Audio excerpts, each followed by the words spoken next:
We are live. Yes. और अक्षत कैसे हैं आप? मैं बहुत अच्छा हूँ निश्चय। और आपका बहुत बहुत धन्यवाद अच्छा। दोबारा बुलाने के लिए। चलिए, अच्छा लगता है ऐसे आप मिलते रहते हैं इतना वैल्यूबल टाइम निकाल के। अरे नहीं, जो आप कर रहे हैं वो मुझे लगता है ज्यादा वैल्यू एड कर रहा है। अच्छा। और उस चीज में मैं आपका साथ दे पा रहा हूँ, बहुत अच्छा लग रहा है। नहीं थैंक यू नहीं, फॉर दैट। अच्छा नहीं, मेरे को भी बहुत अच्छा लगता है। कुछ ऐसा स्टार्टिंग कर रहे हैं और स्टार्टिंग में इतना साथ मिलता है। आपने स्टार्टिंग की बात करी, आज मैं एक बहुत बड़े क्रिएटर का वो देख रहा था, अच्छा। वीडियो। उसने हाँ हाँ। अपनी वीडियो में उसकी पहली वीडियो दिखाई, अच्छा। और उसने बताया कि अगर ये ना होता तो आज मैं यहाँ ना होता। तो वैसे ही है आपके साथ भी, हाँ हाँ हाँ, नहीं ये सही ना बात होता तो है। आगे क्या होगा।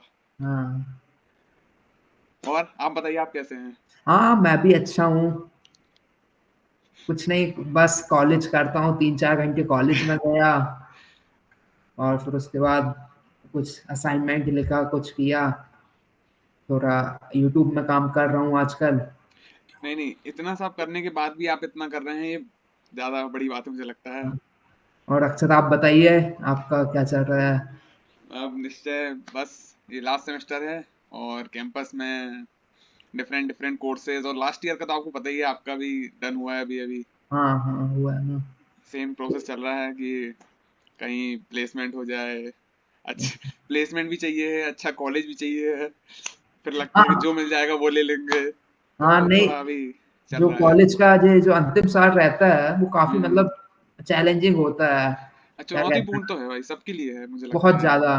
कहीं ना कहीं हम्म। जब आप अपने दोस्तों को देखते हैं कि उसका इतना अच्छा पैकेज लग गया या अच्छा कॉलेज मिल गया, तो मतलब कि आपको शायद अंदर से खुशी ना हो, आप बाहर से हम्म। दिखाएं, आपको कहीं ना कहीं लगता है यार कि मैं पीछे हूँ।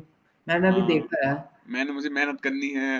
हाँ, मेहनत करनी है। हाँ, मुझे लगता है कि हर एक बच्चा मेहनत कर रहा है, लेकिन कहीं ना कहीं वो लैग कर जाता है। मेहनत तो सभी मुझे लगता है कर रहे हैं। हाँ, नहीं, मेहनत तो करते हैं। मैंने भी देखा कि बच्चा बाहर जितना कूल दिखा है, एकदम हम्म। बिंदास, एकदम घूम रहा है, ऐसा कर हाँ। रहा है, अंदर वो क्या कर रहा है वो शायद बताना ही चाहता है। वो सीएफए की कोई तैयारी कर रहा है, कोई दुनिया भर की कोचिंग लगाया हुआ कॉम्पिटिटिव एग्जाम की, और जब वो कॉलेज आ रहा है, हेलो हेलो जॉनसन। वो आपने मुझे एक गाना याद दिला दिया। हाँ, इतना क्यों मुस्कुरा रहे हो, इस हंसी के पीछे क्या क्या गम गम छुपा छुपा रहे। रहे हैं। नहीं, एकदम ये बात एकदम सही बोला। और आज अपन टॉपिक हाँ डिस्कस कर रहे हैं, हाँ एनपीएस। हाँ। चलिए, इसमें मैं एक बात कर। बार कुछ बता हाँ। देता हूँ। जैसा कि आप जानते हैं, मैं निश्चय पन्ना वाला, और आज हमारे बीच अक्षत, जो कि हमारे खूब अच्छे दोस्त हैं और फाइनेंस के उसमें काफी विद्वान, उसमें इनकी काउंटिंग होती है, और जो बी वॉक कर रहे हैं, इनका जो कोर्स है वो खुद में अलग है। बैंकिंग, फाइनेंस और इंश्योरेंस, बी वॉक, और खूब रेपुटेटेड कॉलेज से कर रहे हैं। और हमने आज का टॉपिक जो रखा है, एनपीएस, तो उसी के साथ हम चालू करते हैं। हाँ अक्षर, बताइए आप। धन्यवाद निश्चय, बहुत बढ़िया इंट्रोडक्शन के लिए। एनपीएस से अपन शुरुआत करते हैं कि एनपीएस भाई लाया क्यों गया था। हाँ एनपीएस एक्चुअली जो पर्सनल फाइनेंस का एक पार्ट है। पर्सनल फाइनेंस में 5 चीजें आती हैं, अपन पिछले बार भी अपन ने बात की थी, उसमें भी बताया था। हाँ सबसे हाँ पहला आपकी इनकम आती है, दूसरा आपका एक्सपेंडिचर आता है, तीसरा आपका सेविंग्स आता है, चौथी आपकी इन्वेस्टमेंट आती है, और पांचवा आपका रिटायरमेंट आता है। और रिटायरमेंट आप सिक्योरिटीज, रिटायरमेंट और सिक्योरिटीज कह लीजिए। ओके। तो अपन धीरे धीरे जाते हैं, हाँ इनसे हाँ। जल्दी जल्दी निकलेंगे, और रिटायरमेंट की फिर बात करेंगे अपन। Okay okay. जैसे कि इनकम, सब समझ रहे हैं कि इनकम मतलब जो हम पैसा कमाते हैं किसी भी सोर्स से, नौकरी से, अपने स्टॉक बेच के, अपनी रेंटल इनकम, बोनसेस, जो कुछ भी हम कमाते हैं वो हमारी इनकम हो गई। उसके बाद खर्चे कितने हैं आपके, वो एक्सपेंडिचर में आ जाता है। खर्चे हमारे हमेशा हमारी इनकम से कम ही होने चाहिए। हाँ हाँ, वो तो है। ये तो पूरे फाइनेंस का ही वो है, पूरे कॉमर्स का ही है कि इनफ्लो आउटफ्लो से हमेशा ज्यादा होना चाहिए। तो खर्चे हम्म। दो प्रकार के होते हैं, एक होते हैं कंट्रोलेबल, एक होते हैं अनकंट्रोलेबल। हाँ हाँ। ठीक है। और इसको हम बजटिंग भी कह सकते हैं। कंट्रोलेबल, अनकंट्रोलेबल वो हो गए जैसे कि रोटी, कपड़ा और मकान। खाने के लिए आपको पैसे देने ही पड़ेगा, हाँ रहने के लिए आपको पैसे देने ही पड़ेगा, और रेंट आपका देना ही पड़ेगा आपको। और हाँ कुछ खर्चे हो गए जैसे कि मूवी देखना, शॉपिंग करना। मैं ये नहीं कह रहा हूँ कि ये नहीं करना चाहिए, हाँ मैं हाँ ये कह रहा हूँ कि अगर आपकी आदत है तो अपन हाँ कंट्रोल कर सकते हैं थोड़ा। हाँ हाँ, मतलब जो आपके फंडामेंटल्स हैं उनके हाँ साथ अगर आप कॉम्प्रोमाइज नहीं कर रहे हैं तो आप इन सबको एंजॉय कर सकते हैं। हाँ हाँ हाँ, एकदम सही बात की है जैसे कि आपने। आपका एसआईपी या कुछ भी इस टाइप का प्लान है, हाँ अगर हाँ वो कॉम्प्रोमाइज हो रहा है, मैं सही बोल रहा हूँ ना? हाँ हाँ। अगर एक आप, हाँ एक बात और है, क्या करते हैं आजकल लोग, शॉपिंग और जो अनकंट्रोलेबल कंट्रोलेबल चीजें हैं ना, जो जैसे कि शॉपिंग, मूवी देखना, बाहर घूमना, इन सबको करने के बाद वो अनकंट्रोलेबल को कंट्रोल करने लग जाते हैं कि खाना कम खाएंगे, कम अच्छे घर में रहेंगे, और घर परिवार से मिलने नहीं जाएंगे। ये हाँ सब चीजें हाँ मुझे लगता है कि लॉन्ग वे में आपको बिगाड़ेगी। इसलिए आप अपना अनकंट्रोलेबल को कंट्रोल मत करिए, जो कंट्रोल हो सकता है उसको कंट्रोल करिए। हाँ हाँ, नहीं सही बात है। और फिर इसके बाद आता है आपकी सेविंग। जो भी आपका पैसा बचा हुआ है, income minus your expenditure is equal to your saving. Okay saving में आपका, अगर आप कम उम्र के हैं तो आपको ज्यादा सेविंग नहीं रखनी चाहिए अपने पास। ओके। मुश्किल से 3 से 6 महीने का आप इमरजेंसी फंड बना लीजिए। जैसे मान लीजिए आपकी सैलरी 1 लाख रुपए है, तो आप कभी भी 4 से 6 लाख रुपए से ऊपर अपने अकाउंट में मत रखिए। इसको इमरजेंसी फंड कहते हैं कि आप भाई, आप अगर किसी अनसर्टेनिटी कुछ हो जाती है और आपके पास नौकरी नहीं है, तो आप अपने परिवार का, अपने क्लोज वंस का ख्याल रख सकें यार, अपना अपना ज्यादातर ख्याल रख सकें, इसलिए इमरजेंसी फंड बनाते हैं फाइनेंस में। इसके बाद आता है आपका इन्वेस्टमेंट। अब जो कुछ भी आपकी सेविंग है आपके इमरजेंसी फंड के बाद, वो आपकी इन्वेस्ट होनी चाहिए। म्यूचुअल फंड हो सकते हैं, बॉन्ड्स हो सकते हैं, गवर्नमेंट सिक्योरिटीज हो सकती हैं, डायरेक्ट इक्विटी हो सकती है, जिसमें भी आपको कंफर्टेबल है। हाँ हाँ हाँ उसके बाद आता है निश्चय सबसे इंपॉर्टेंट प्लान, सबसे इंपॉर्टेंट पार्ट, जो हाँ कि रिटायरमेंट और सिक्योरिटीज आपका। हाँ हाँ। सिक्योरिटी में जैसे हो गया आपका हेल्थ प्लान, जैसे कि लाइफ लाइफ इंश्योरेंस हो गया। हम्म। जैसे कि अपन बहुत यंग हैं अभी, हाँ तो हमारे को अभी तो अपन अभी अपनी फैमिली को फुल्ली ख्याल नहीं रख रहे हैं। लेकिन हम्म कुछ लोग होते हैं जैसे कि जो नौकरी कर रहा है, उसके पेरेंट्स घर पे रहते हैं, उनका कोई भी वो नहीं है, मतलब दूसरा सोर्स ऑफ इनकम नहीं है, सिर्फ उनके बच्चे हैं उनके पास। इन सब हम्म। केसेस में, या फिर किसी की वाइफ है, उस वाइफ के पास कोई भी सोर्स ऑफ इनकम नहीं है और उसके बच्चे भी हैं, तो इन सब चीजों में आप लाइफ इंश्योरेंस लेना बहुत ज्यादा जरूरी हो जाता है। कि मान लीजिए, भगवान करे आपको कुछ ना होए, मान लीजिए अगर किसी को कुछ हो जाता है, मेन जो सोल अर्नर है, ब्रेड अर्नर है उस घर का, तो फुल फैमिली क्या करेगी? फैमिली को, माना कि वो पैसे उस आदमी की कमी पूरी नहीं कर सकते हैं, लेकिन एक शॉर्ट टर्म में संभलने का मौका जरूर दे सकते हैं, उनको खड़े होने का मौका जरूर दे सकते हैं वो पैसे। हाँ, नहीं एकदम आप सही बोला। नहीं तो ऐसे कितने एग्जाम्पल्स आते हैं कि अभी लेटेस्ट में जब कोविड आया हाँ हाँ हाँ तो ऐसे मतलब कई एग्जाम्पल आए कि उनकी मतलब इंश्योरेंस था या फिर कुछ सेविंग्स थी जिससे फैमिली को आर्थिक रूप से मजबूती मिली, मतलब उसे परेशान नहीं होना पड़ा। और अपन ने बहुत सारी कहानियां सुनी हैं, रंक से राजा बन गया, है ना? तो ऐसे ही मेरे एक टीचर हैं, उनका नाम behzad कराई है, वो मुझे बैंकिंग पढ़ाते हैं। वो मुझे बता रहे थे कि कोविड में लोगों को उनने स्वयं राजा से रंक बनते हुए देखा है। मतलब कई करोड़ों की संपत्ति, कोविड में 2-3 लोगों को, उनके बेचारों को घर में किसी कोविड हो गया, सब अलग अलग अस्पताल में पड़े हुए हैं, 1 रुपए आज, मतलब इतनी बुरा हालत है उनकी कि वापस मतलब उठने में कम से कम 5 से 10 साल लग जाएंगे उनको। तो नहीं मुझे लगता है मैंने कि सुना उस समय में ज्यादा कोई इंजेक्शन से महंगे एक एक हाँ बहुत या 4 4 लाख 5 लाख हम्म इसमें तो अच्छे अच्छे अलग अलग हो जाती है। तो एकदम सही कह रहे हैं आप। तो मुझे लगता है कि लाइफ इंश्योरेंस और हेल्थ इंश्योरेंस, जिस दिन से आप पैसा कमाना चालू करिए, उसी दिन से आप अपना कर दीजिए। जितना जल्दी आप ये चीज लेंगे, उतना ही सस्ता पड़ेगा आपको। और हर 5 साल में 5 से 7% की बढ़ोतरी होती है प्राइस में। तो वो आपको आज ले लीजिए आप, आपको सस्ता ही होगा। आप 40 की उम्र में लेते हैं, 35 की उम्र में लेते हैं, तो आपको बहुत महंगा पड़ता है, और आपका big chunk of money get into that particular thing. तो आप वो नहीं चाहेंगे तो आप जल्दी से जल्दी ले लीजिए। और फिर उसके बाद सबसे इंपॉर्टेंट प्लान आता है अपना रिटायरमेंट प्लान, जिसकी हम आज बात करने के लिए बैठे हैं यहाँ पे। रिटायरमेंट प्लान में कई सारी चीजें आती हैं, जैसे कि आपकी विल साइन होनी चाहिए कि आप किसको क्या क्या क्या देना चाहते हैं।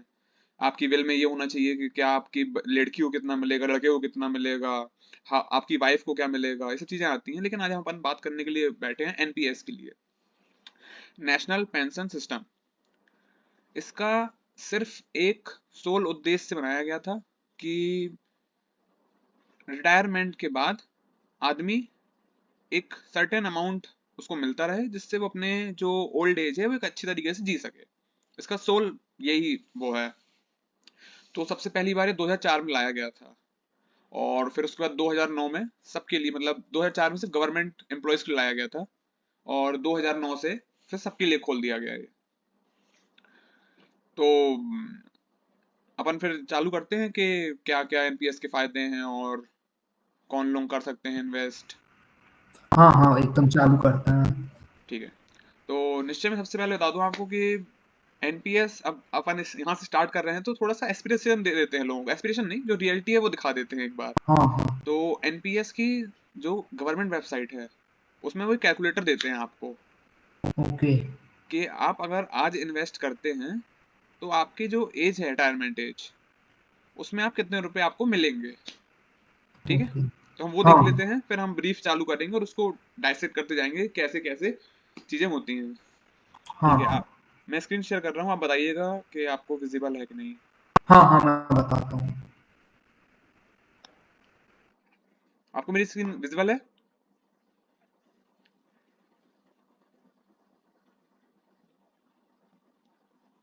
हाँ दिख रही है स्क्रीन हमारी? हाँ। हाँ, एकदम दिख रही है। ठीक है। देखिए, यहाँ पे अपन जाएंगे, ये जो अपन इसका लिंक नीचे दे देंगे इस वेबसाइट का। ये जो वेबसाइट है एनपीएस पेंशन कैलकुलेटर नाम की, यहाँ पे निश्चय हम आपका एग्जांपल लेते हैं। जैसे आपकी डेट ऑफ बर्थ क्या है? जून 2025। 2002 जून, और ये 25। According to your date of birth you are 21 years old. ठीक है, अगर आप मात्र, आप कितने रुपए हर माह खर्च कर सकते हैं अपनी एनपीएस के लिए, मतलब रिटायरमेंट प्लानिंग के लिए?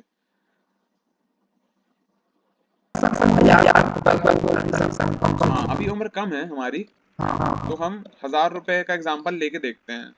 ठीक है, और हमें रिटायर कितने की उम्र में होना है? 60 की उम्र में होना है कि 65 की उम्र में होना है? उससे कम का भी ऑप्शन मिला क्या? नहीं नहीं, उससे कम का नहीं है, अपन 60 लेके चलते हैं फिर आगे। नहीं, वो अच्छा है ना, आज 40 साल कोई चीज होना चाहता है। हाँ, वो तो अलग ही है, 30 की उम्र में, 25 की उम्र में, मुझे लगता है कि पैदा ही होने के बाद तुरंत रिटायर होने का भी कुछ चलन होगा। पापा ने कमा के रखती है, मैं तो रिटायर हूँ। ठीक है, निश्चय, तो यहाँ पे हमें दिख रहा है कि आप 60 साल की उम्र तक अपना पैसा लगाएंगे, आपके पास 39 ईयर्स हैं पूरे कुल मिला के। ठीक है, और जो, अगर आप 20 साल से ऊपर किसी भी उसमें इन्वेस्ट कर रहे हैं, तो मिनिमम रेट ऑफ रिटर्न होता है 10% का होता है, हमने मिनिमम लगा के रखा है एकदम। इसमें तो और 6 का भी है, लेकिन वो मतलब एकदम भी बेबुनियाद है। 10 इज द एकदम ट्रस्टेड, 10 तो मिलता ही मिलता है। ठीक है, और उसके बाद आप 40% पैसा निकालना चाहते हैं कि 60%? क्या होता है कि जब आप रिटायरमेंट की जो आपने एज लगा दी 60, तो उसमें आपको एक मौका मिलेगा कि आप 60% तक अपना पैसा, जैसे कि मान लीजिए आपका कॉर्पस 1 करोड़ रुपए है, इतने 39 ईयर्स में आपने 1 करोड़ रुपए का कॉर्पस इकट्ठा कर लिया, तो आपके पास ऑफर रहेगा कि आप 60% तक वो विड्रॉ कर सकते हैं लमसम, और जो 40% बचेगा वो आपके रिटायरमेंट फंड में चला जाएगा आगे, और मतलब इन्वेस्टेड हो जाएगा वो, उससे आपको फिर पेंशन मिलेगी हर महीने। तो आप कितना चाहते हैं, 40% के और ज्यादा? 65%। नहीं, 60%, 65% नहीं, आप 60% निकाल सकते हैं एनपीएस से। ये थोड़ा सा कैलकुलेटर मुझे लग रहा है गलत बता रहा है। 60% आप अपना पैसा निकाल सकते हैं। हाँ, ठीक है। वो और मतलब एक साथ नहीं निकाल सकते हैं। नहीं नहीं नहीं नहीं नहीं, ऐसा नहीं है, फिर वो आपको पेंशन किस उसमें देंगे। इसके भी कुछ कारण होते हैं जहां पे आप पूरा पैसा निकाल सकते हैं अपना, वो हम आगे डिस्कस करेंगे। फिर आपका दोबारा पैसा री इन्वेस्ट हो जाएगा 6% के हिसाब से। जो आपका, जैसे कि आपने 60 लाख रुपए निकाल लिए आपके 1 करोड़ के कॉर्पस में से, हाँ तो हाँ 40 लाख रुपए जो बचे हुए हैं वो हाँ हाँ। दोबारा री इन्वेस्ट हो जाएंगे पेंशन फंड में 6% के इंटरेस्ट रेट्स के साथ। ठीक है। तो अब हम देखते हैं अब आपका क्या कॉर्पस बनता है। आपने टोटल इन्वेस्टमेंट करी है 39 ईयर्स में 4,68,000 रुपीज की। अच्छा हाँ। हाँ, 4,68,000। और जो आपका कॉर्पस हो गया है 57,60,000 रुपीज का। अच्छा okay. This is more than yes more than 10 12 times I think so. Yes yes. और यहाँ पे आपने इसका 40% 60% विड्रॉ कर लिया है, तो उसके बाद आपको 17,500 रुपए के लगभग हर महीने आपको एज अ पेंशन मिलेगा टिल द डे, मतलब till the time the person dies. हाँ, तो ये मुझे लगता है कि ये बहुत, चलिए मैंने मान लिया कि लोग होते हैं शादी नहीं करते हैं, लोग शादी करते हैं, उनके बच्चे होते हैं, कईयों के बच्चे बहुत अच्छे होते हैं, उनके पूरे जीवन उनकी केयर करते हैं, कईयों के बच्चे होते हैं जो थोड़ा सा डिस्टेंस में रहते हैं, ज़्यादा कांटेक्ट नहीं होता है, कईयों के बच्चे होते हैं जो मतलब जो उनका जो रिलेशन होता है वो उतना स्मूथ नहीं होता है। आप मुझे समझ रहे हैं मैं क्या कह रहा हूँ। तो मुझे लगता है कि रिलेशन अच्छा हो या ना हो, बहुत फैमिली टाइट नेट है, बहुत अच्छे से रहती है, उससे कोई फर्क नहीं पड़ता है। मुझे लगता है कि जो ये क्वेश्चन है ना, ये जरूर होना चाहिए। जैसे कि एक बार मैं रोहित शेट्टी को सुन रहा था, वो बोल रहा था कि मैं जानता हूँ कि जो जो स्टंट मैन है उसको चोट नहीं लगेगी, लेकिन पूरा ख्याल रखा जाता है कि भाई गद्दा लगाया गया है कि नहीं लगाया गया, उसके रोप बंधे हैं ढंग से नहीं बंधे हैं, क्योंकि हर एक चीज इंपॉर्टेंट है, छोटी चोट भी इंपॉर्टेंट है, इसलिए आपको क्वेश्चनिंग करनी चाहिए हमेशा अपनी। मैं ये नहीं कह रहा हूँ कि आप बहुत पैसा लगा दीजिए एनपीएस में, 1.5 लाख रुपए की लिमिट है साल की, आप 1.5 लाख लगा दीजिए, मैं ये नहीं कह रहा हूँ, लेकिन मैं ये कह रहा हूँ एटलीस्ट 30-40 हजार रुपए हर साल हमें एनपीएस में करना चाहिए, जिससे जस्ट एक क्वेश्चन बना रहे हमारे लिए। मैं कभी यूज ना हो आपके लिए अच्छी बात है, लेकिन क्वेश्चन बहुत जरूरी है मुझे लगता है। हाँ हाँ नहीं एकदम सही बोल रहे हैं। ठीक है, तो निश्चय हम यहाँ से आगे बढ़ते हैं।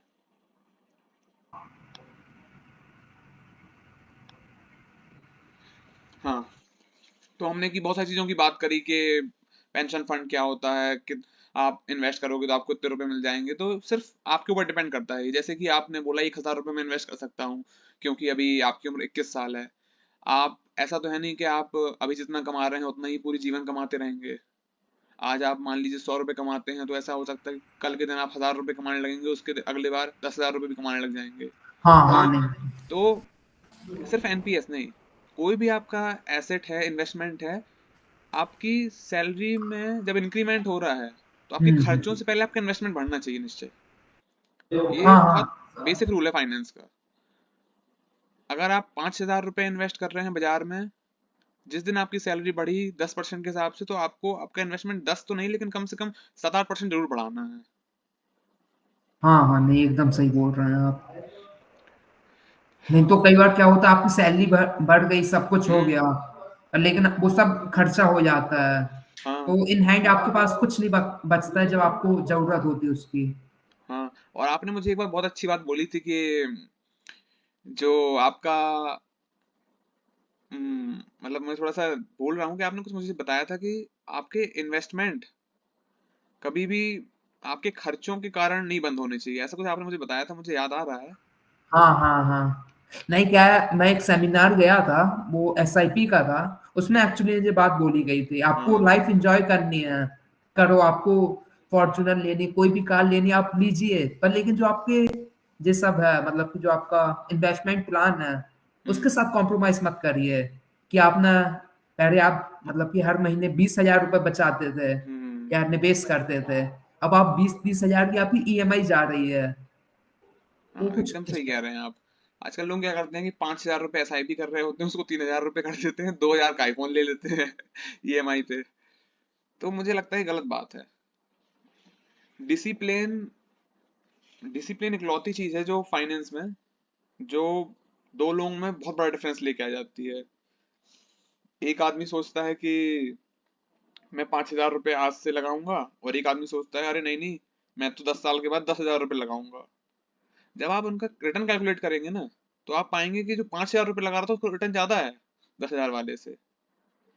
एक बहुत बेसिक कॉन्सेप्ट होता है फाइनेंस में, जैसे जैसे 5 साल बीतते हैं आपको दोगुना पैसा खर्च करना पड़ता है उतना कॉर्पस इकट्ठा करने के लिए। जैसे मान लो आपको रिटायरमेंट में 1 करोड़ रुपए इकट्ठे करने हैं, आपकी उम्र 25 है आज, आप 5,000 रुपये हर महीने इन्वेस्ट कर रहे हैं, और आपने अगर 30 साल तक रुक गए तो आपको 10,000 रुपये इन्वेस्ट करने पड़ेंगे, तब जाके आप रिटायरमेंट में आपके पास 1 करोड़ रुपए होंगे। तो इसलिए कहते हैं जितना जल्दी शुरुआत करो उतना बढ़िया है। मैं खुशी हुई, मैंने चालू कर दिया है और आप ही के बोलने से किया है। थैंक यू निश्चय। मतलब मैं किया उसको अभी इतना, मतलब बहुत कम पैसे किए हैं पर लेकिन नहीं चालू नहीं कर नहीं, दिया है। शुरुआत जरूरी है, हाँ। कम से हो ज्यादा से हो। मैंने एक मार्टिन लूथर किंग नाम के एक बहुत ग्रेट पर्सनालिटी हुए हैं, वो कहते हैं if you can't fly run, if you can't run walk, if you can't walk crawl, but what is the most important thing, you should be going. आपको रुकना नहीं है, चलते रहना है। तो शुरुआत छोटी है या बड़ी, शुरुआत जरूरी है यहाँ पे। तो अपन आगे बढ़ते हैं। जैसे कि अपन लोग पूछते हैं कि भाई एक जो पेंशन फंड है ये कितना सेफ है, अनसेफ है, पैसा कहाँ लगाया जाता है, कौन इसका, मतलब जैसे बैंक में अगर कुछ हो जाता है रेगुलेटरी बॉडी कौन है, आरबीआई है, ठीक है। तो वैसे ही पेंशन फंड की भी रेगुलेटरी बॉडी है, वो गवर्नमेंट है, वो उसका नाम है pension fund regulatory body of India. Okay. Pension fund एक एक जो इन्वेस्टमेंट करता है मार्केट में आपके मनी का, उस हर चीज के ऊपर पेंशन फंड जो है वो नजर रखता है कि भाई कुछ किसी का भी पैसा कहीं गलत जगहों पे तो नहीं लगाया जा रहा है, किसी का भी पैसा ट्रेडिंग के लिए तो इस्तेमाल नहीं किया जा रहा है, जो फंड्स हैं लोगों के वो सही जगह में इन्वेस्ट हो रहे हैं क्यों नहीं नहीं हो रहे हैं। क्योंकि पेंशन फंड आदमी अपने ओल्ड एज के लिए लगा रहा है, अगर उसको वहां पे धोखा मिल गया तो फिर आप बताइए वो कहाँ कहीं का नहीं रह जाएगा फिर वो। सही बात है। तो पेंशन फंड एक्चुअली निश्चय दो टाइप के होते हैं। ओके। एक होते हैं एक्टिव, मैं क्या करता हूँ कि वो खोल लेता हूँ, क्या बोलते हैं, पीपीटी। पीपीटी मैंने बनाई हुई है, मैं okay okay, PPT thank you so much Akshat, आपने इतना शेयर मेहनत करता हूँ एफर्ट आपके डाला। साथ।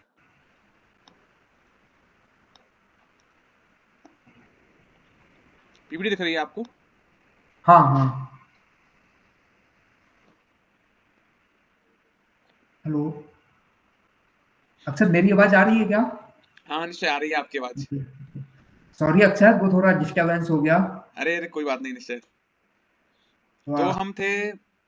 हम बात कर रहे थे ऑटो की, हाँ और हाँ। तो मैं पीपीटी दिखा देता हूँ एक बार आपको। Okay okay. पीपीटी में लगता है आपको दिख रही होगी वैसे तो। हाँ दिख रही है, पर लेकिन वेयर डस एनपीएस इन्वेस्ट लिखा हुआ है। एक सेकेंड एक सेकेंड, अब मुझे लगता है आपको क्लियर दिख रहा होगा। हाँ हाँ, अब दिख रहा है, active choice and auto choice. हाँ हाँ हाँ।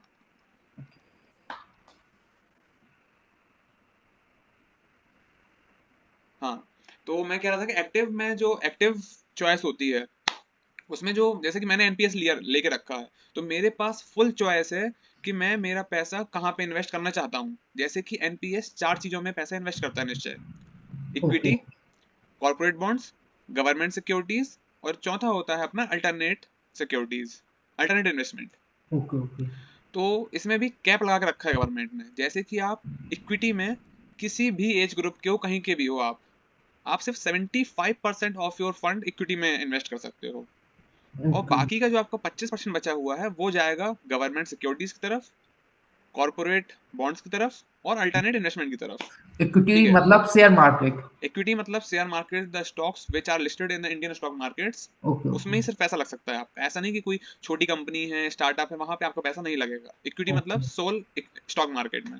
Okay okay. मतलब ठीक कि है, जो वेंचर कैपिटलिस्ट वगैरह करते हैं, नहीं वो सब नहीं। वो सब नहीं? ओके। इक्विटी रिसर्च एनालिस्ट होते हैं, वो आपका पैसा मार्केट में लगाते हैं, जो कि बहुत एक्सपीरियंस लोग होते हैं, जिनको हम फंड मैनेजर भी कहते हैं।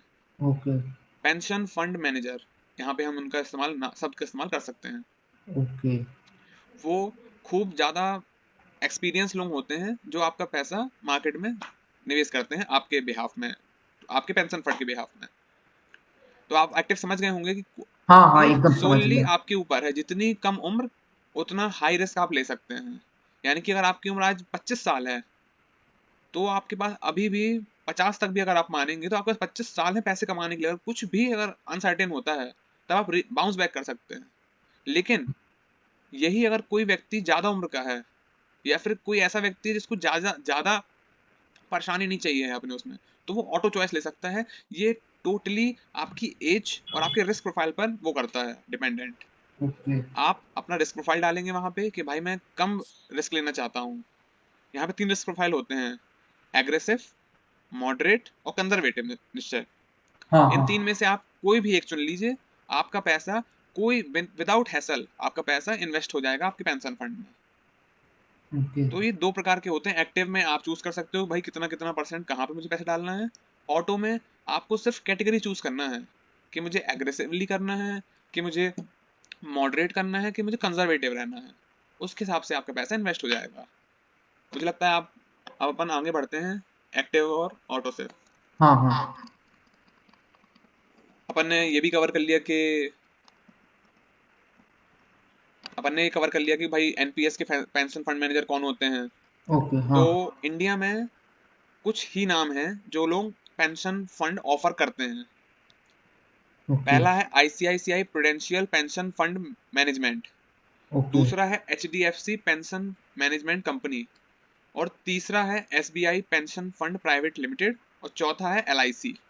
इन चार के अलावा भारत देश में और किसी भी बैंक या फिर कंपनी का पेंशन फंड अवेलेबल नहीं है आपको। नहीं, एक्चुअली ना मेरे को इधर लगता है कि जो इन्फॉर्मेशन है हाँ, थोड़ी कुछ मतलब मिसिंग है। एक सेकेंड अपन चेक कर तो लेते हैं। एक्चुअली में क्या है, मैंने अभी एक्सिस बैंक में कराया, हाँ हाँ तो हाँ, उसका शायद कंफर्म यार है। मैं गलत कह रहा हूँ। एक्सिस बैंक मुझसे लेफ्ट हो रहा है, क्योंकि सिर्फ 5-6 ही है इंडिया में। हाँ मैं हाँ हाँ। यहाँ पे आपकी बात सहमत हूँ, एक्सिस शायद मुझसे मिस हो गया। ओके ओके, कोई एक मतलब जो सेकंड अपन चेक नामी कर है, लेते हैं। और भी बहुत हो सकता है ऐसा। हाँ शायद मैं गलत हूँ, एक बार मतलब अपन जो चेक कर लेते लीडिंग हैं। उसमें इनके नाम आते होंगे। हाँ, हाँ, क्योंकि एचडीएफसी बैंक, एसबीआई काफी नामी वो है। एक सेकंड अपन अभी चेक कर लेते हैं। हाँ हाँ, कंफर्म कर लेते हैं। हाँ नहीं निश्चय, मैं यहाँ पे थोड़ा सा गलत हो गया हूँ।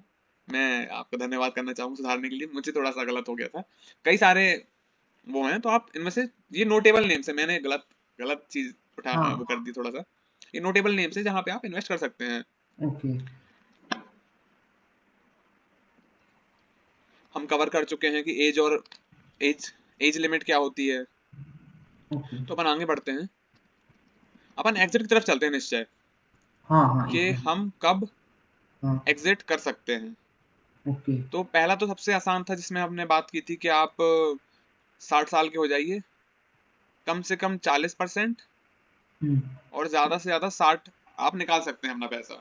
ओके। ठीक है ना, 60%। जैसे कि आपका 1 करोड़ रुपए का आपका हो गया है एनपीएस, ओके। तो आप उसमें 60 लाख रुपए तुरंत निकाल सकते हैं, और बाकी का 40% हाँ। दोबारा री इन्वेस्ट हो जाएगा। और उससे आपको फिर till the time the person dies उसको ओके। पेंशन मिलती रहेगी। रेगुलर पेंशन मिलती हाँ, रहेगी। Regular pension per month. Okay okay. मेरे दादाजी का एग्जांपल दूंगा मैं आपको। हाँ हाँ, जरूर। उन्होंने लमसम 5 लाख रुपए का इन्वेस्टमेंट किया था ओके। 2006 में। ओके। 5 लाख रुपए मैं आपको 5 लाख रुपए में दो लोगों का, मेरी दादी का और मेरे दादा का, यानी कि ओके। आप ये कह सकते हैं कि 2.5 लाख रुपए for my grandfather and 2.5 lakh रुपए for my grand mother. Grandmother. Okay. उनको हर महीने, उनको रिटायरमेंट 2007 में हो गया था। ओके। अभी वो 75 के हो गए हैं। 15 साल से उनको लगातार 10,000 रुपये महीना मिल रहा है। ओह अच्छा, काफी अच्छा है। हाँ, क्योंकि वो उस टाइम पे सेंट्रल गवर्नमेंट की जॉब में थे, लेकिन उस टाइम पे सेंट्रल गवर्नमेंट को पेंशन का वो नहीं था। ओके। कई सारे जो उनको अपन जिनको वो कहते हैं क्या बोलते हैं, मुझे एकदम नाम भूल रहा है, जैसे ही कंपनी एनएमडीसी है, गेल भेल, ये सब जो कंपनियां होती हैं, इनमें पहले पेंशन का प्रावधान नहीं था, अब ओके, हो गया है, लेकिन पहले नहीं मिलती थी पेंशन इन सब कंपनीज में। मतलब एक तो साथ फंड मिल जाता होगा। हाँ, एकदम सही कह रहे हैं, एक साथ बहुत फंड मिल जाता था, उससे फिर आप जो करना चाहते हो कर ले। मेरे दादाजी ने एक बहुत अच्छी चीज करी, उन्होंने एनपीएस में अपना पैसा ओके पोस्ट ऑफिस के थ्रू इन्वेस्ट कर दिया था उस टाइम पे। Okay okay. तो उन्हें आज 10,000 रुपये हर महीने मिलते हैं, जो कि उनके लिए बहुत मतलब हाँ हाँ, बहुत है नहीं उनके सही लिए दस बात हजार है। रुपये ओल्ड एज में आपका 2 रुपये, मतलब मुझे लगता है कि आपको बहुत कम खर्चा होता है ओल्ड एज में। हाँ हाँ। तो मुझे लगता है कि बहुत ज्यादा जरूरी है एनपीएस या फिर आपके रिटायरमेंट की प्लानिंग करना। हाँ हम्म। ठीक है, तो अपन एक होता है पार्शियल विड्रॉल। हाँ। पार्शियल विड्रॉल क्या होता है, निश्चय कि आपको इसमें से 3 साल मिनिमम इन्वेस्ट करके हो गया होगा टाइम आपको। ओके। अगर आपको एनपीएस में इन्वेस्ट करते करते 3 साल हो गए हैं, तो उसके हम्म। बाद आप एलिजिबल हैं पार्शियल विड्रॉल करने के, मतलब आप कुछ पैसा निकाल सकते हैं स्पेसिफिक कंडीशन में। जैसे कि कुछ मेडिकल की दिक्कत हो गई, आप घर खरीदने वाले हैं, आपके बच्चे बाहर पढ़ने जा रहे हैं, या फिर हायर स्टडीज को परस्यू करना चाहते हैं एजुकेशन के लिए। तो इन ओके सब चीजों ओके में आप आपके कुछ पार्शियल विड्रॉल कर सकते हैं, पूरा पैसा नहीं विड्रॉल कर सकते हैं, लेकिन पार्शियल आप विड्रॉल कर सकते हैं। ओके। और तीसरा होता है एग्जिट बिफोर रिटायरमेंट। रिटायरमेंट। इसमें क्या होता है, early exit is allowed after 10 years, however at least 80% of the wealth must be used purchased an annuity for regular pension। Okay 80% तक की आप वेल्थ निकाल सकते हैं, 20% आपको वहां पे छोड़ना पड़ेगा। ओके पूरा यहाँ पे भी नहीं निकाल सकते आप, जिससे आपको रिटायरमेंट के बाद आपकी पेंशन के रूप में कुछ ना कुछ पैसे आपको मिलते रहे। Okay okay. तो ये कुछ दो तीन तरीके होते हैं, इसमें बस यही दिक्कत है कि आप अपने पैसे को हम्म। विदाउट एनी रीजन कभी भी नहीं निकाल सकते हैं। हाँ, मैं अक्सर देखा और मैं बात पूछ रहा था, जैसे कई होते हैं पॉलिसीज वगैरह, हाँ हाँ हाँ उसमें कुछ लोन मिल जाता है। हाँ हाँ, समझ रहे हैं मैं बोलना क्या चाहता हूँ? बिल्कुल मैं समझ रहा हूँ। तो मतलब कि इसमें भी कुछ उस टाइप का है कि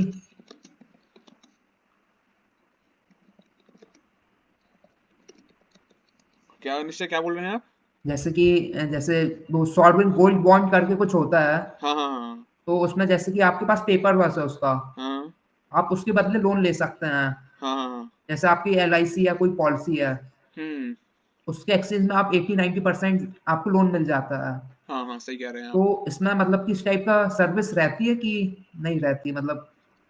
मुझे थोड़ा सा कंफ्यूजन था, लेकिन मैंने अभी तुरंत चेक किया है ओके कि NPS is for not generating solely profits, ये आपके रिटायरमेंट के लिए है।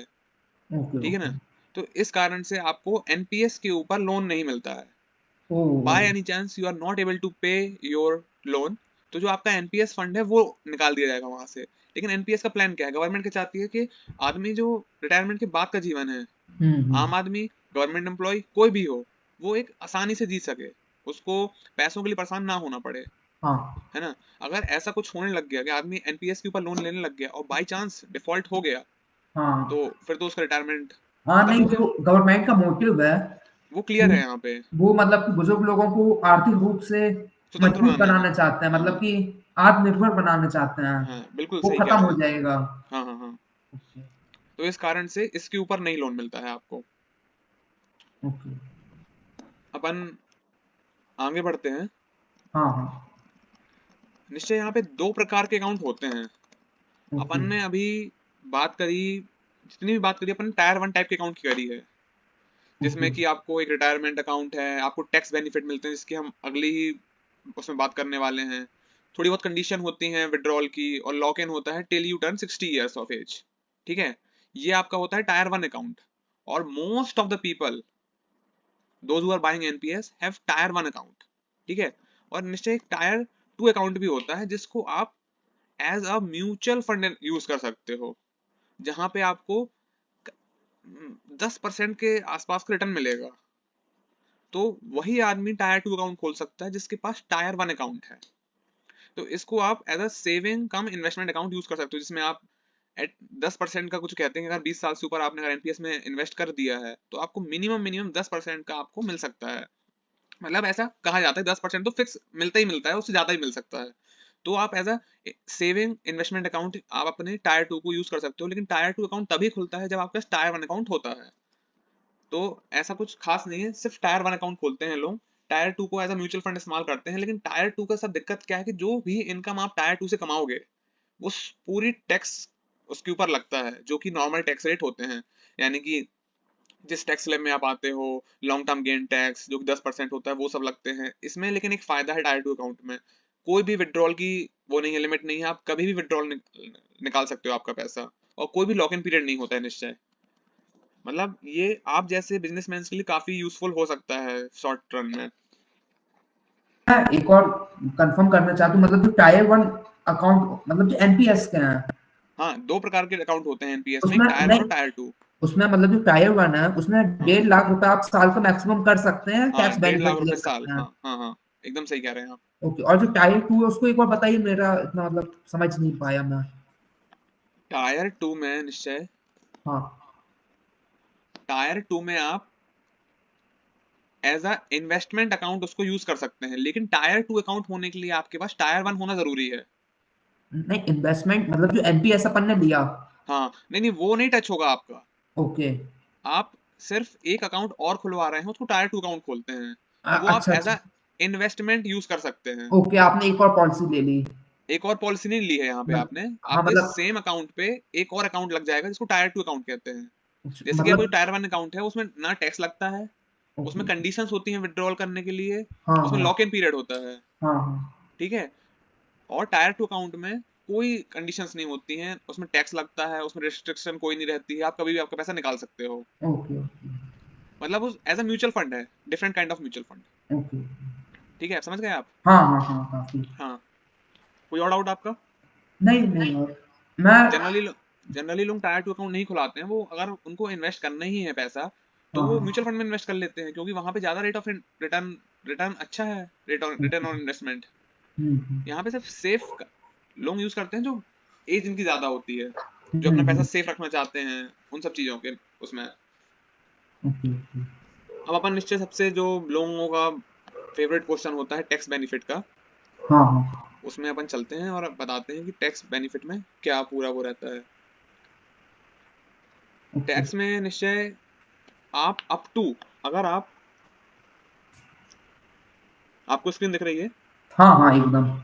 हाँ, क्या दिख रहा है उसके ऊपर, टैक्स बेनिफिट दिख रहा है, कुछ और दिख रहा है। नहीं नहीं, टैक्स बेनिफिट। हाँ, टैक्स बेनिफिट में निश्चय आप 2 लाख रुपए तक का, अगर आप बिजनेस ओनर हो हम्म। तो 2 लाख रुपए तक का, अगर आप गवर्नमेंट सॉरी अगर आप जॉब में हो तो 80 CCD के अंदर अंडर आप 1.5 लाख रुपए तक का डिडक्शन फाइल कर सकते हो। ओके। मतलब अगर आपने 1.5 लाख रुपए तक का इन्वेस्टमेंट किया है, हम्म। तो आप 1.5 लाख रुपए तक का वो वो कर सकते हो, वापस ले सकते हो। ओके। और अगर आप बिजनेस ओनर हो तो आप हाँ। 50,000 और रुपए ले सकते हो 80 CCD 1B के अंदर। यानी कि अगर आप बिजनेस ओनर हो तो आप 2 लाख रुपए तक का डिडक्शन एनपीएस से आप ले सकते हो। नहीं, अक्सर मैं पूछना चाहता हूँ, जैसे कि अभी अपन ने जब डिस्कस किया उसमें हाँ अपन हाँ एक हाँ, पॉइंट मेंशन किए थे क्या क्या। कि 1.5 लाख से ज्यादा आप निवेश नहीं कर सकते एक साल में। हाँ हाँ हाँ, तो मतलब कि ये एक दूसरों को क्रॉस क्वेश्चन नहीं कर रहा है। नहीं नहीं नहीं, एकदम सही कहा आपने। हाँ। 1.5 लाख से ज्यादा निवेश नहीं कर सकते, लेकिन टायर 2 अकाउंट भी तो होता है ना, जहाँ पे आप ओ ओ। निवेश कर रहे हैं। Okay okay. तो इसलिए वो बिजनेसमैन लोगों को दिया गया है, बिजनेसमैन यानी कि जो भी इंडिविजुअल है, जो कि हम्म। जॉब नहीं कर रहा है किसी की, हाँ हाँ। तो वो आदमी 2 लाख रुपए तक का अंडर 2 डिफरेंट सेक्शंस 2 लाख रुपए तक का कर सकता है। और जो आदमी जॉब कर रहा है वो 1.5 लाख रुपए तक का वो कर सकता है, वापस ले सकता है, ओके। Tax benefit. तो नाउ। मोस्ट ऑफ द लोग जो होते हैं वो टैक्स बेनिफिट के चक्कर में एनपीएस को सब्सक्राइब कर लेते हैं। गवर्नमेंट भी चाहती है कि भाई टैक्स बेनिफिट वो इसलिए दे रही है क्योंकि भाई ज्यादा से ज्यादा लोग इस पॉलिसी में इन्वेस्ट करें, हाँ हाँ जिससे कि उनका भी फायदा हो और गवर्नमेंट का भी फायदा हो, उनके पास हैवी सम में कैश पहुंचे। हाँ। नहीं, और क्या, इस फंड से रोड्स बनती हैं, इंफ्रास्ट्रक्चर डेवलपमेंट होती है। हाँ, मैं एक बार बैंक के एक आदमी से मिला था, वो कहता है कि ये सब म्यूचुअल फंड ये सब क्या है, गवर्नमेंट पैसा चाहती है लोगों से कि ज्यादा से ज्यादा पैसा सिस्टम के पास रहे, हाँ ना हाँ कि लोगों के पास रहे। हाँ, जैसे कि आपके घर में कुछ रखा हुआ है पैसा, हाँ हाँ या सोना रखा है, चांदी रखा है, हाँ आप कायदे से देख रहे हैं, उसकी कीमत इंक्रीज हो रही है, हाँ पर लेकिन ना वो किसी को रोजगार दे रहा है, हाँ, एकदम सही कह रहे हैं। ना कुछ देश के विकास में काम आ रहा है। पर लेकिन जब पैसा इस टाइप की संस्थाओं के पास रहता है, वो पैसा घूमता है, हाँ हाँ हाँ, उससे सबका काम बनता है। आपने बहुत अच्छी बात कही। एक मुझे कोट याद आ गया एक, अब मुझे उनका सज्जन का नाम तो याद नहीं आ रहा। उन्होंने कहा था money is only useful when it is circulating. Yes yes. तो आपने भी सेम बात कह दी। और एकदम बहुत सही बात कही है आपने। अगर मनी सर्कुलेट नहीं हो रहा है, हाँ अगर हाँ। आप भी पैसे का इस्तेमाल नहीं कर रहे हैं, सिर्फ रखे हुए हैं घर पे, उसका कोई मकसद नहीं है, वो कमी होने वाली है दिन भर दिन, बढ़ने हम्म, तो नहीं वाली है।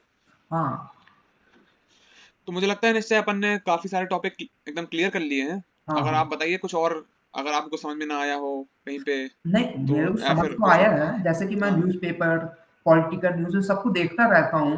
हाँ हाँ उसमें क्वेश्चन मतलब कि new pension scheme, old pension scheme का, हाँ हाँ, तो मतलब ये आपस में काफी ज्यादा हॉट टॉपिक बना रहता है। एकदम सही कह रहे हैं तो आप। मतलब कि ऐसा क्या है कि लोग ओल्ड पेंशन स्कीम के लिए ज्यादा मतलब कि वो दिखता है कि हमें ओल्ड पेंशन स्कीम चाहिए है। हाँ एकदम आप सही कह रहे हैं। क्या था निश्चय कि जो ओल्ड पेंशन स्कीम है उसमें सिर्फ और सिर्फ आपका एम्प्लॉयर रिस्पॉन्सिबल है for your pension after your retirement. Okay. मतलब कि अगर एम्प्लॉयर मैं मतलब आप, मालिक आपका। आपका मालिक रिस्पॉन्सिबल है आपके रिटायरमेंट के बात के लिए। ओके। और ये सिर्फ दुनिया के चुनिंदा देशों में होता है, उनमें से एक भारत है। मतलब ओके। आप उंगली में गिन लेंगे, इतने कम देश है जो ये सब करते हैं। ओके। अमेरिका में तो ऐसा कोई सिस्टम ही नहीं है जहाँ पे आपको पेंशन मिलती है।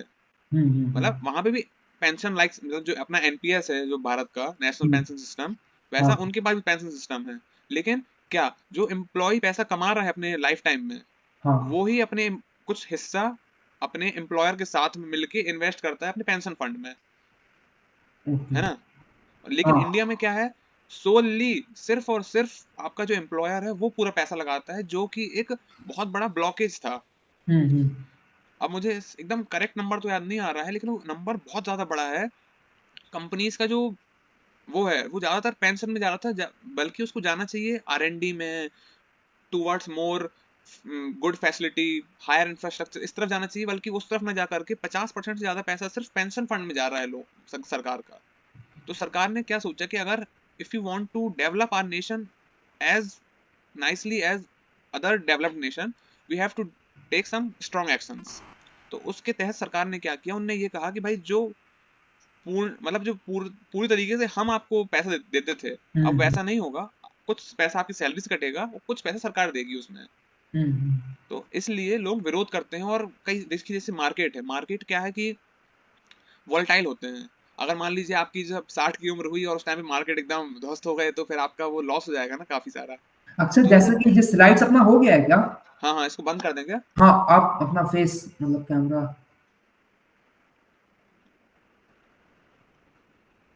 हाँ हाँ, अभी अपन जो बात करते थे उसे कंटिन्यू करते हैं।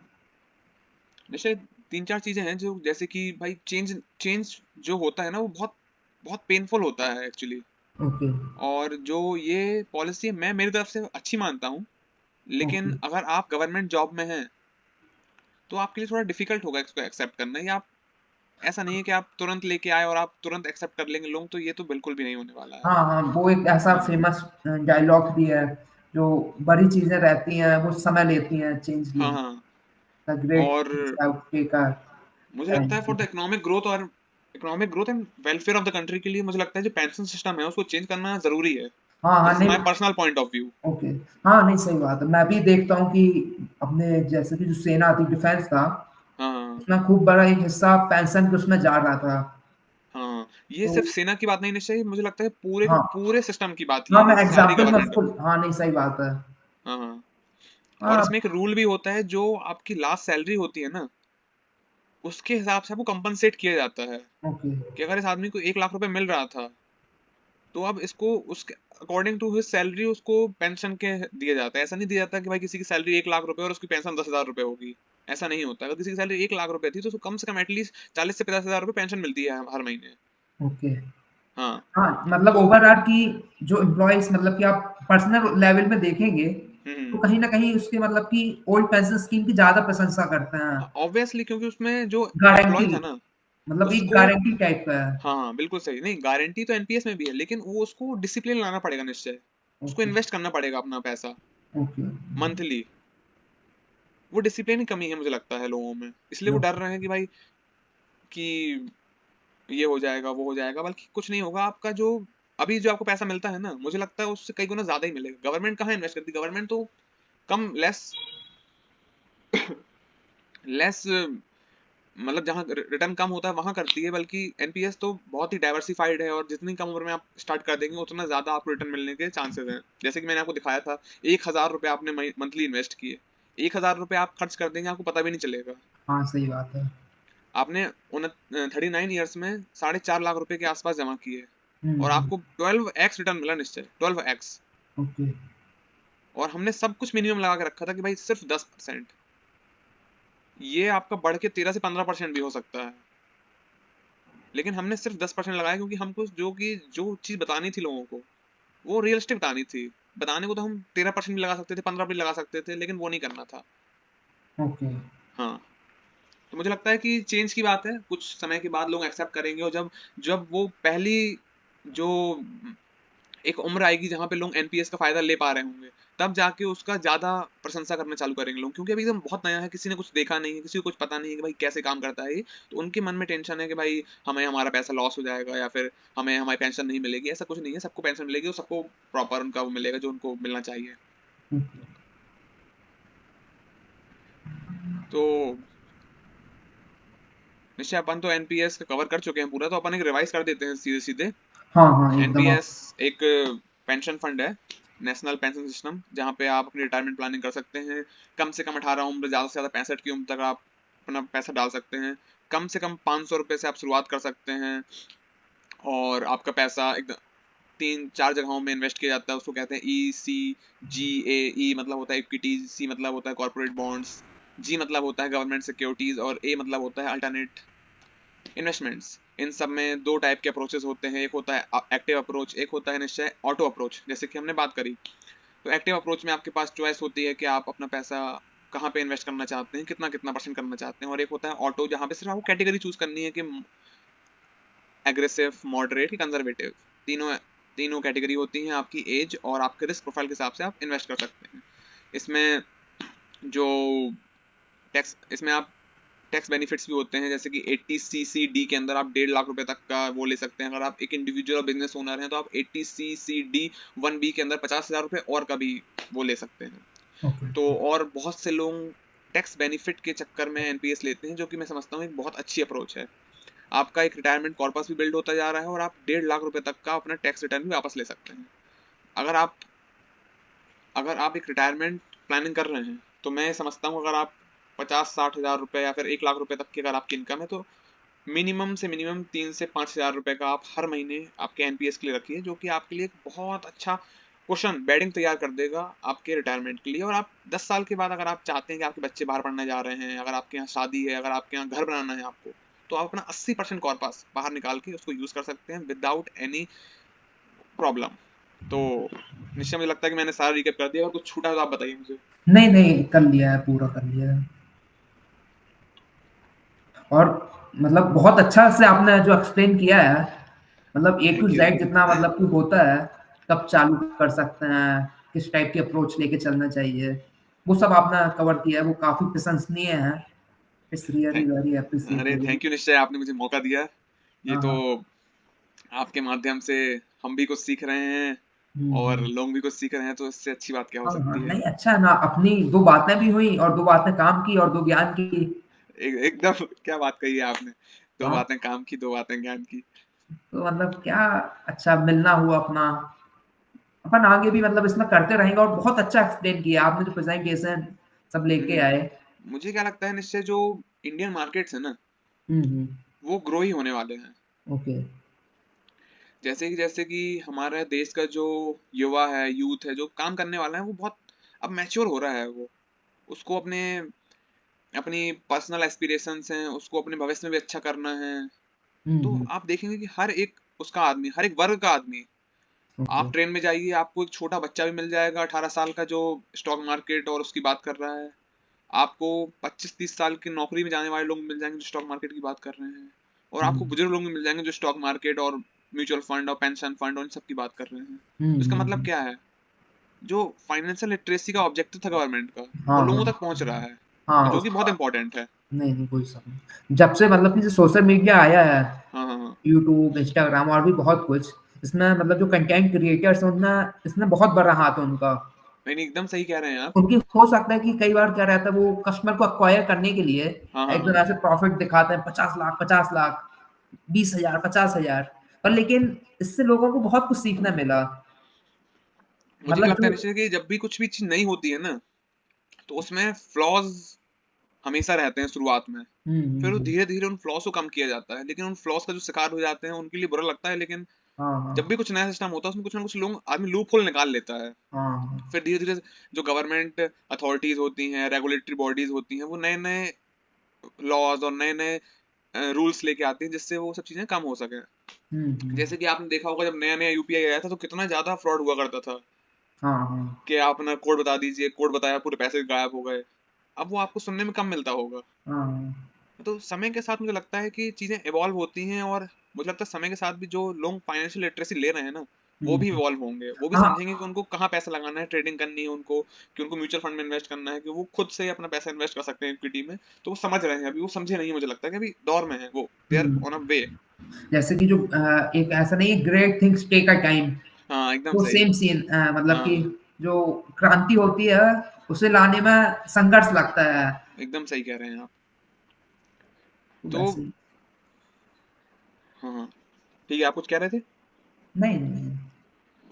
तो इसको अपन खत्म करते हैं क्या? हाँ हाँ बिल्कुल, अपन जरूर खत्म करते हैं। और आपसे बात करके मुझे बहुत अच्छा लगा। और हम्म। आपका ये प्रयास ऐसे ही जारी रखिएगा, और हाँ फिर हाँ मुलाकात होगी एकदम। अपनी। हाँ नहीं, मैं अच्छा लगा, और मिलते रहेंगे और भी ऐसे जो टॉपिक्स है उसमें डिस्कशन करेंगे। अच्छा। मिलते हैं। अभी अभी नया फाइनेंशियल वो आने वाला है, क्या बोलते हैं, बजट, बजट। बजट आने वाला है 1 फरवरी को। हाँ यार, कल उसमें है। अभी अपन जरूर काम करेंगे। हाँ तो मुझे लगता है बजट तो आ जाएगा, लेकिन बजट, बजट इसमें पूरा थोड़ा ना आने वाला है। हाँ इसको मतलब, इंटरिम बजट कह रहे हैं, कि मतलब सिर्फ हाँ 6 महीने का, चार 6 पाँच महीने के लिए क्या करने वाली सरकार वो बताएगी। हाँ, इलेक्शंस और वो है ना। हाँ हाँ हाँ, फिर इलेक्शन के बाद एक और बजट, नया बजट आएगा। हम्म। तो ये मुझे लगता है इसमें कुछ खास नहीं होने वाला है। मतलब ये मेरा पर्सनल बायस है, कुछ देखते हम्म। हैं फिर। हाँ चलिए ठीक है निश्चय फिर। हाँ, चलिए। बहुत अच्छा लगा आपसे भारत बात माता की करके। जय, जय भारत हिंद। माता की जय, जय हिंद। बहुत अच्छा लगा मिलके, मिलते रहेंगे।